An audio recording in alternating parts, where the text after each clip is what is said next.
नमस्कार दोस्तों, मैं संदीप कुमार आप सभी का फिर से स्वागत है मेरे YouTube चैनल द गुरु आर्यन पर। आज दोस्तों अपन पढ़ेंगे पास्ट कंटिन्यूस टेंस, यानी पास्ट सिंपल अपना हो चुका है, दूसरा नंबर है पास्ट कंटिन्यूस टेंस।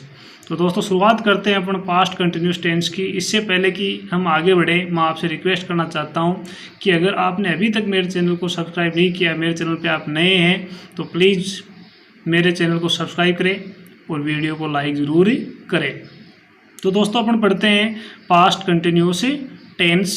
सबसे पहले इसकी पहचान कि जिन हिंदी वाक्यों के अंत में रहा था, रही थी, रहे थे इत्यादि शब्द आते हैं वह टेंस पास्ट कंटिन्यूस टेंस कहलाता है। क्या पहचान होती है इनकी कि जिन हिंदी वाक्यों के अंत में रहा था, रही थी, रहे थे इत्यादि शब्द आते हैं वह टेंस पास्ट कंटिन्यूस टेंस कहलाता है। यानी पास्ट में जो कार्य कंटिन्यू में था वह टेंस पास्ट कंटिन्यूस टेंस होता है, वह वाक्य पास्ट कंटिन्यूस टेंस में होता है। दूसरा नंबर कि दोस्तों इस टेंस में हेल्पिंग वर्ब, यानी इस टेंस में कौन सी हेल्पिंग वर्ब आएगी, तो इस टेंस में हेल्पिंग वर्ब वॉज तथा वर का प्रयोग किया जाता है। एक वचन के साथ वॉज और बहुवचन के साथ है वर। ठीक है दोस्तों, उसके बाद ही मैंने थोड़ा समझाने का प्रयास किया है कि ही, सी, इट, नेम तथा आई के साथ है वॉज। यहाँ पर दोस्तों इस टेंस में आई को एक वचन में ले लिया, आई के साथ क्या लगेगा वॉज, आई के साथ वर लगाते ही वह सेंटेंस काल्पनिक बन जाता है, यानी कि वो काल्पनिक बन जाता है, उसकी पूरे होने की संभावना नहीं होती है। जैसे if I were the prime minister of India, यदि मैं भारत का प्रधानमंत्री होता। If I were A bird I would fly, यदि मैं एक पक्षी होता तो मैं उड़ता। यानी ये सिर्फ संभावना जताने होता है। तो आई के साथ वर का प्रयोग नहीं होता है, किसका प्रयोग होता है वॉज का, किसमें पास्ट कंटिन्यूस टेंस में। ठीक है दोस्तों, पास्ट कंटिन्यूस टेंस में आई के साथ वॉज लगता है, वर नहीं लगता है। बाकी जो टेंस हैं उनमें आई के साथ बहुवचन क्रिया ही, सहायक क्रिया ही लगाई जाती है। ठीक है दोस्तों, उसके बाद में यू, वी, दे या प्लूरल सब्जेक्ट, यू, वी, दे या प्लूरल सब्जेक्ट यानी बहुवचन करता, तो उनके साथ किसका प्रयोग किया जाएगा वर का।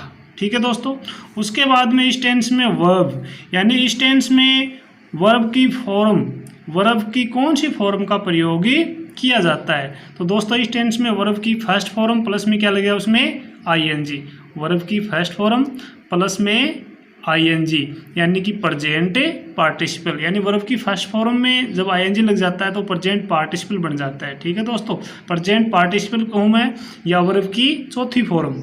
ठीक है दोस्तों, यानी वर्ब की फर्स्ट फॉर्म प्लस में आईएनजी। तो सबसे पहले दोस्तों सिंपल सेंटेंस या अफर्मेटिव सेंटेंस। जैसे सेंटेंस चार टाइप के होते हैं, सिंपल है, नेगेटिव है, इंट्रोगेटिव एंड नेगेटिव है। तो सिंपल सेंटेंस में आते हैं अपन सबसे पहले बिल्कुल इजी वे में। तो सबसे पहले स्ट्रक्चर कि सिंपल सेंटेंस का स्ट्रक्चर क्या होता है।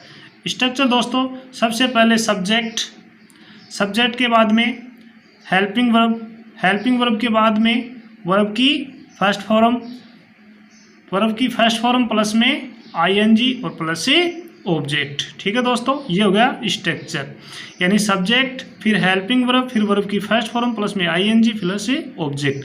Helping verb according to subject, यानी सब्जेक्ट यदि आपका एक वचन है तो वॉज और बहुवचन है तो वर। ठीक है दोस्तों, उसके बाद में मैंने लिए एग्जाम्पल।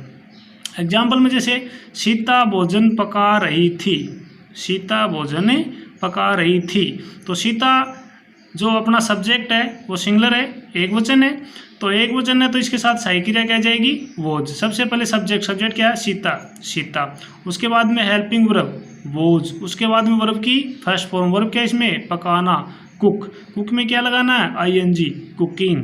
फिर ऑब्जेक्ट, ऑब्जेक्ट क्या है इसमें भोजन, food, Sita was cooking food.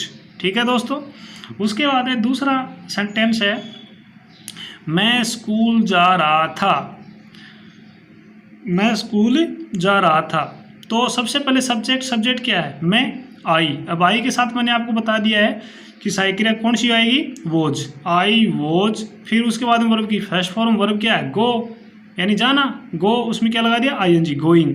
I was going, एक स्थान से दूसरे स्थान पर जाने के लिए प्रीपोजिशन टू का प्रयोग किया जाता है, टू स्कूल। ठीक है दोस्तों, ये हो गया अपने सिंपल सेंटेंस। दूसरा नंबर आता है नेगेटिव सेंटेंस, यानी नेगेटिव सेंटेंस कैसे बनेंगे। तो नेगेटिव सेंटेंस, सबसे पहले नेगेटिव सेंटेंस का स्ट्रक्चर क्या होगा नेगेटिव सेंटेंस का दोस्तों। सबसे पहले सब्जेक्ट के बाद में हेल्पिंग वर्ब, यानी सब्जेक्ट एक वचन है तो वॉज, बहुवचन है तो वर। उसके बाद में नॉट, फिर वर्ब की first form plus ING plus object. ठीक है दोस्तों, जैसे एग्जाम्पल है वे क्रिकेट नहीं खेल रहे थे, वे क्रिकेट नहीं खेल रहे थे। तो सबसे पहले सब्जेक्ट क्या है, वे को इंग्लिश में क्या लिखेंगे, दे। उसके बाद में हेल्पिंग वर्ब, किसके अकॉर्डिंग, सब्जेक्ट के अकॉर्डिंग। सब्जेक्ट क्या है, दे, तो हेल्पिंग वर्ब वर, क्योंकि बहुवचन करता है तो वर, दे वर। फिर नॉट, फिर वर्ब की फर्स्ट फॉर्म खेलना, प्ले, उसमें क्या लगा दिया ING, playing, they were not playing. फिर ऑब्जेक्ट क्या, cricket, they were not playing cricket. ठीक है दोस्तों, अब देखते हैं दूसरा उदाहरण। तो दोस्तों दूसरा उदाहरण है हम बाजार नहीं जा रहे थे, हम बाजार नहीं जा रहे थे, नहीं मैंने छोटा सा लगाया, भूल गया था दोस्तों। हम बाजार नहीं जा रहे थे, तो सबसे पहले सब्जेक्ट क्या है, हमको क्या लिख दिया, वी। उसके बाद वी के अकॉर्डिंग फिर helping verb were, we were not, फिर वर्ब की फर्स्ट फॉर्म गो, उसमें आईएनजी, गोइंग टू मार्केट, एक स्थान से दूसरे स्थान जाने के लिए to preposition, to market, we were not going to market. ठीक है दोस्तों, उसके बाद में अगला सेंटेंस है इंट्रोगेटिव सेंटेंस। इंट्रोगेटिव सेंटेंस में सबसे पहले स्ट्रक्चर, यानी इंट्रोगेटिव सेंटेंस का स्ट्रक्चर क्या होता है। तो सबसे पहले स्ट्रक्चर में सबसे पहले क्या आएगी, helping verb plus subject plus verb की first form plus ING plus object. तो दोस्तों यहाँ पर सबसे पहले हेल्पिंग वर्ब आएगी, हेल्पिंग वर्ब किसके अकॉर्डिंग आएगी, सब्जेक्ट के अकॉर्डिंग। यानी यदि आपका सब्जेक्ट एक वचन है तो वो, जो सब्जेक्ट बहुवचन है तो वर। ठीक है दोस्तों, उसके बाद में जैसे क्या वे, एग्जाम्पल लिया मैंने, क्या वे पुस्तक पढ़ रहे थे, क्या वे पुस्तकें पढ़ रहे थे। तो सबसे पहले हेल्पिंग वर्ब, अब हेल्पिंग वर्ब किसके अकॉर्डिंग, सब्जेक्ट क्या है, वे इंग्लिश में दे, यानी बहुवचन, और बहुवचन सबसे पहले साइक्रिया क्या जाएगी, वर दे। उसके बाद में वर्ब की फर्स्ट फॉर्म, उसमें आईएनजी, वर्ब क्या है इसमें, पढ़ना, रीड, उसमें क्या लगा दिया आईएनजी, रीडिंग बुक। क्या वे पुस्तक पढ़ रहे थे, वर दे रीडिंग बुक। उसके बाद में अगला उदाहरण है क्या मैं पत्र लिख रहा था। तो सबसे पहले हेल्पिंग वर्ब, अब हेल्पिंग किसके अकॉर्डिंग, सब्जेक्ट के अकॉर्डिंग। सब्जेक्ट क्या है, मैं, यानी आई। अब मैं के साथ पहले मैंने आपको बहुत अच्छी तरह से बता दिया क्या आएगा, वॉज। तो सबसे पहले मैंने क्या लगा दी, वॉज आई, फिर वर्ब की फर्स्ट फॉर्म क्या है, लिखना, राइट, उसमें क्या लगा दिया ING, writing, was I writing, ING लगाया राइट में तो ई हटा दिया और आईएनजी लगा दिया। राइट क्या होती है, WRIT, राइट यानी लिखना, लास्ट में TE आता है वो ई हटा दिया और आईएनजी लगा दिया। Was I writing a letter. ठीक है दोस्तों, तो ये हो गए इंट्रोगेटिव सेंटेंस। अब लास्ट है interrogative and negative sentence. Interrogative and negative sentence, सबसे पहले स्ट्रक्चर क्या है, सबसे पहले क्या आएगा, helping verb plus subject plus not plus verb की first form plus ING plus object. ठीक है दोस्तों, वही तरीका है। सबसे पहले हेल्पिंग वर्ब किसके अकॉर्डिंग लगाएंगे, सब्जेक्ट के अकॉर्डिंग, सिर्फ इसमें क्या लगाना है, नोट लगाना है। तो सबसे पहले उदाहरण लिया मैंने, जैसे क्या लड़कियां गाना नहीं गा रही थी, क्या लड़कियां गाना नहीं गा रही थी। तो लड़कियां सब्जेक्ट है जो बहुवचन है, और बहुवचन है तो क्या लगा दिया अपन ने, वर गर्ल्स, फिर नॉट, फिर वर्ब की फर्स्ट फॉर्म गाना गा, तो सिंग, उसमें क्या लगा दिया आईएनजी, सिंगिंग ए सॉन्ग, वो girls not singing a song. ठीक है दोस्तों, यानी हेल्पिंग वर्ब सब्जेक्ट, फिर नॉट, फिर वर्ब की फर्स्ट फॉर्म प्लस में आईएनजी और फिर ऑब्जेक्ट। ठीक, उसके बाद में दूसरा उदाहरण और लास्ट उदाहरण दोस्तों, क्या मोहन अंग्रेजी नहीं पढ़ा रहा था, क्या मोहन अंग्रेजी नहीं पढ़ा रहा था।